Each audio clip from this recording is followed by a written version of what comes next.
The American people are living in a matrix. They don't understand the truth of how things are working in this country, you know. And let me give you an example of what I'm talking about. The very fact is that if you ask 100 people on the street, what kind of government is America supposed to be?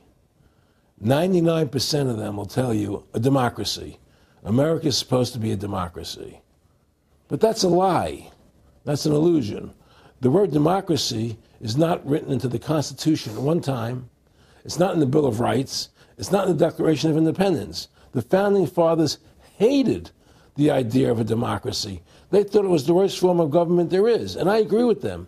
Because in a democracy, 51% of the people control 49% of the people. If you're part of the 49%, you're not free.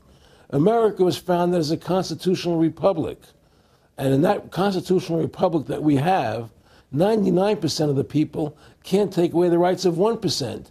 You have your rights because you were born with them. You have God-given human rights that nobody can take away from you. The government, the majority, no matter who they are, I can't take away your rights. And that's what our founding fathers gave us. But the psychological operations that they do to us, they make us believe that we're a democracy and that majority rules.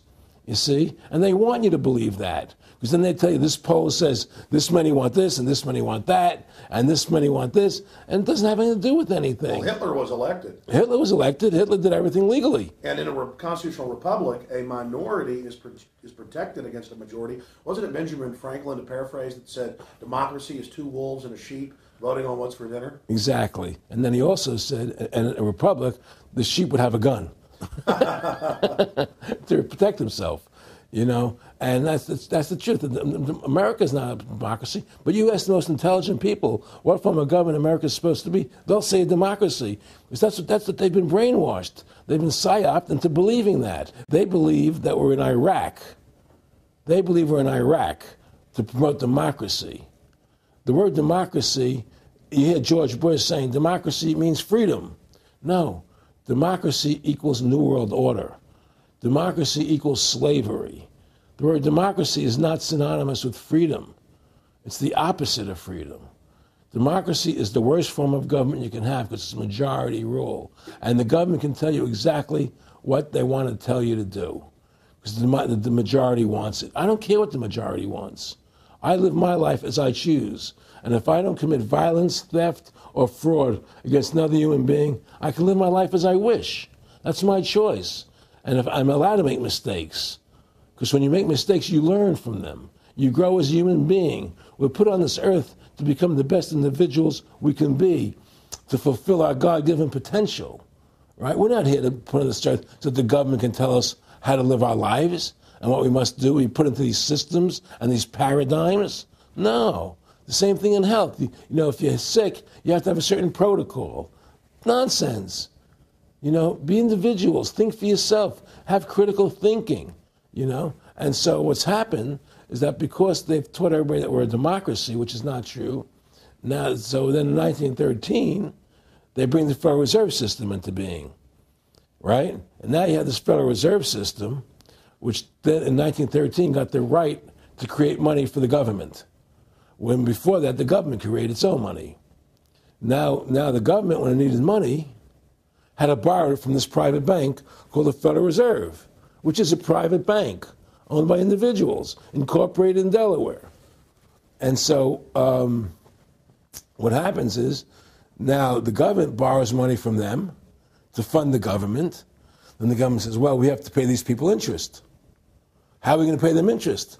Let's impose a tax on the labor of the American people, which never existed before, to pay the interest to the bankers. In fact, in 1980, Ronald Reagan said not one red cent of your income tax money goes to run the country. It all goes to the Federal Reserve. Well, it was the Grace Commission report that said that not one nickel goes to the infrastructure of the country. You know. I guess Reagan quoted that too. Right, and so. But the point I'm trying to make is that by creating this Federal Reserve System, the government now became dependent on these private banks for money. And they started taxing us, you see. And so now what happens is that in 1935, I believe it was, Social Security started.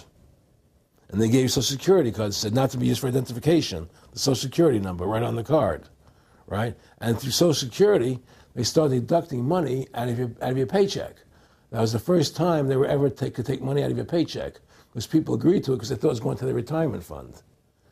And so then when they instituted the income tax again, they started taking money out of your paycheck because Social Security could do it. And then they could do it again. You see what I'm saying? And so now they've even taken control of the tax payment itself. I mean, literally like you're a slave. They're taking it right there when you make it. Exactly. They don't even trust the public enough to go send them a check. Yeah. Right. So they take it out automatically because they know people aren't going to want to pay it. So what's happened is that through the implementation of the Federal Reserve System, the government has become vested in these bankers, and they get their money from the bankers. And so then they impose a tax on us, which makes us more slaves, makes it more difficult for us to survive, right? Giving them more profits. And now what's happened is that through the Federal Reserve System, the bankers have pretty much taken control of our government. It doesn't matter Republican and Democrat anymore, because they're both the same. Neither one of them are talking about shutting down the Federal Reserve System or stopping the payment of taxes, or any of the big issues that face Americans, right? So I had a friend, Nick Rockefeller, okay, who was one of the Rockefeller family, and he, when I was running for governor in Nevada, he came to me, introduced himself to me through an attorney, and we became friends. We started talking about things, and I learned an awful lot from Mr. Rockefeller. And one of the things that we used to talk about was the ultimate plan of the banking industry, what they wanted to accomplish. And the goals of the banking industry, not just the Federal Reserve System, but the private banks in Germany and England, all over Italy, all over the world, they all work together. They're all central banks. And they're all part of the Communist Manifesto. Central banking is one of the major planks of the Communist Manifesto. We talk about America being a capitalistic country, but yet at the same time we have a central bank that plans everything for us, right? And the graduated income tax is another plank of the Communist Manifesto, right? So right there you have two major planks of the Communist Manifesto that have been brought in because of the Federal Reserve System, okay? So the ultimate goal that these people have in mind is the goal to create a one-world government run by the banking industry, run by the bankers, and they're doing it in sections. The European currency, the euro, and the European Constitution is one part of it. Now they're trying to do it in America with the North American Union, right? And they want to create a new currency called the Amero, right? And the whole agenda is to create a one-world government where everybody has an RFID chip implanted in them. All money is to be in those chips, right? There'll be no more cash. And this is given me straight from Rockefeller himself. This is what they want to accomplish. And all money will be in your chips. And so instead of having cash, anytime you have money in your chip, they can take out whatever they want to take out whenever they want to. If they say you owe us this much money in taxes, they just deduct it out of your chip digitally. Total control. Total control. And if you're like me or you, and you're protesting what they're doing, they can just turn off your chip. And you have nothing. You can't buy food. You can't do anything. It's total control of the people. And that chip's connected to a database that has your purchasing records, what you do, what everything. you sell. Everything is in there, And so they want a one-world government controlled by them, everybody being chipped, all your money in those chips, and they control the chips, and they control people. And you become a slave. You become a serf to these people. That's their goal. That's their intentions.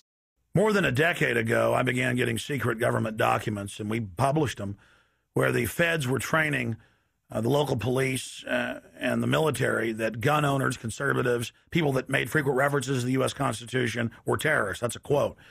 But in 2009, it broke into the national media when we received the secret MIAC report from a state police officer and that was in the state of Missouri, but the feds had written it, demonizing Ron Paul, people that wanted to end the Federal Reserve, people that wanted liberty and freedom. And now more secret reports have been released, like the Department of Homeland Security report, which the feds admit they wrote, that says returning veterans are the number one terror threat in America, that gun owners are part of that number one threat, that people buying ammo are the number one threat. Think about this. You have these private bankers overthrowing the United States, and they're secretly training the police that gun owners and patriots and veterans are the number one threat.